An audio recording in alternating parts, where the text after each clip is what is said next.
Bonjour les parents, bonjour les intervenants. Je suis Annie Lucier, orthopédagogue et fière de vous présenter la collection pour le deuxième cycle, oui, des jeux pour le deuxième cycle, aussi bien en français qu'en mathématiques. Les jeux automates, peut-être qu'il y en a qui n'ont pas connu encore la collection numéro 1, alors je m'offre la chance de vous le présenter. Alors l'enfant, comme on passe à la télé, j'ai truqué, j'ai commencé à jouer sans vous. L'enfant doit aller poser les jetons de couleur au bon endroit, puis ensuite il doit pairer le mot avec l'image. Pour le premier boîtier, ce sont des mots irréguliers que j'ai rapatriés en espèce de régularité. J'ai décidé de faire des catégories avec des mots irréguliers pour que ça devienne plus régulier, que ça devienne plus logique. Comme par exemple, la première fiche, vous remarquerez que c'est tous des mots irréguliers qui terminent en C. Alors là, comme je disais, l'enfant, il lit croc, clic. Il lit, à ne pas confondre avec escroc. Et ce qui est un mot difficile d'ailleurs, les élèves ont des fois du mal. Et caoutchouc, il faut quasiment faire de l'inférence ici parce que c'est des bottes et des pneus. Une fois que l'enfant a terminé, il a la chance d'être autonome et de regarder lui-même le corriger. C'est pas bébé, même si c'est pour le deuxième cycle, ils adorent faire ça. Moi, je fais à peu près dans une séance, à peu près 2 à 3 fiches, ils s'en régalent. Et là, on peut voir, oups, l'enfant ici, oups, celui-là, non, celui-là, il est bon, pardon. Oups, on va reprendre lui, non, il n'était pas bon. Et on va reprendre lui. Ça ne fait pas des erreurs, ça fait juste 2 pions à reprendre que là, bien souvent, je vais faire avec lui. On va les re-regarder ensemble et on va les corriger. Alors ça, c'est le premier boîtier. Toujours dans les mots irréguliers, par exemple, la deuxième fiche, c'est des mots irréguliers qui vont terminer avec le son L, avec la lettre L qui ne sera pas prononcée. Et il faut savoir que pour chaque boîtier, il y a une feuille de route pour suivre la progression de notre enfant. Puis s'il y a eu de l'aide ou s'il y a eu des erreurs, ben moi je coche à refaire. C'est moins négatif que non réussi, c'est à refaire. Puis après, c'est fait complètement de façon autonome. Alors là, je coche sur terminer. Alors ça, c'était le premier boîtier. Le deuxième boîtier, je me suis gâtée. J'ai travaillé les termes génériques, le raisonnement verbal, parce que j'avais beaucoup d'élèves qui avaient de la difficulté à faire de l'inférence. Puis pour faire de l'inférence, ça n'a pas toujours besoin d'être des longs textes. C'est des concepts, des fois, qui saisissent mal. Ici, ce que je demande, c'est vous regardez les mots ici, il faut trouver à quelle catégorie ça appartient. Puis quand on les regarde, c'est pas si évident que ça. Par exemple, avalanche, séisme, pour un enfant, c'est pas évident. Mais quand il voit les réponses, catastrophe naturelle, ça doit être ça. Donc, il est capable de faire le lien. Est-ce qu'on a un autre exemple? Tipi, igloo, habitation.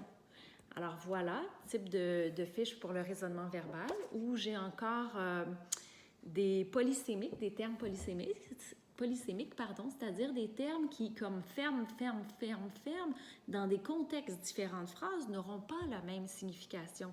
Alors, ils doivent relier ferme à la bonne signification selon le contexte de la phrase. Alors, c'est pourquoi je dis travailler le raisonnement verbal. Ou encore des phrases trouées avec comme phrase la langue est au goût, ce que le nez est à. On cherche ici, bien sûr, l'odorat. Alors ça, c'était mon deuxième boîtier. Le troisième boîtier, il a l'air simple, il a l'air facile, mais je l'utilise plus que je pensais que j'allais l'utiliser. C'est juste de trouver le féminin des adjectifs. Hein? Là, je me dis, c'est trop facile pour les enfants. Pointu, ça va, hein? C'est comme le même mot. Fait que là, bien souvent, les enfants le font vite, ce jeu.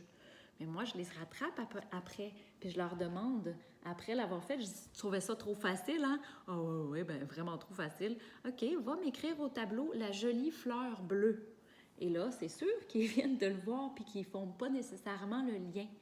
Alors, c'est ce que je trouve intéressant.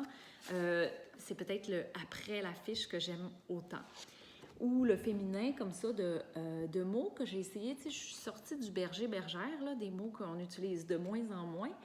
J'ai plutôt remplacé par programmeur, programmeuse, chroniqueur, chroniqueuse, blogueur, blogueuse. Alors, ce sont des règles qui, pour nous paraissent tellement simples, mais je me rends compte que pour certains enfants, c'est pas évident. Alors ça, c'était mon troisième boîtier. Mon quatrième boîtier, c'est sur l'analyse de la phrase. Donc, on a des mots et on doit dire, par exemple, réel ici, il se relie à quelle catégorie. Alors, oui, c'est un adjectif, mais on ne peut pas juste dire que c'est un adjectif pluriel. Il faut trouver féminin pluriel. Alors, il y a des fiches comme ça.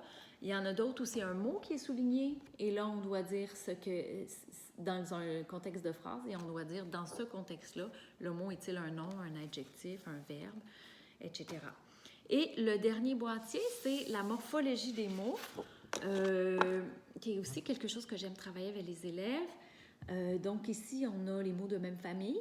Hein? Puis encore une fois, ce que je trouve intéressant là-dedans, c'est qu'une fois qu'il a terminé la fiche, je demande, OK, c'est quoi la lettre muette de bois?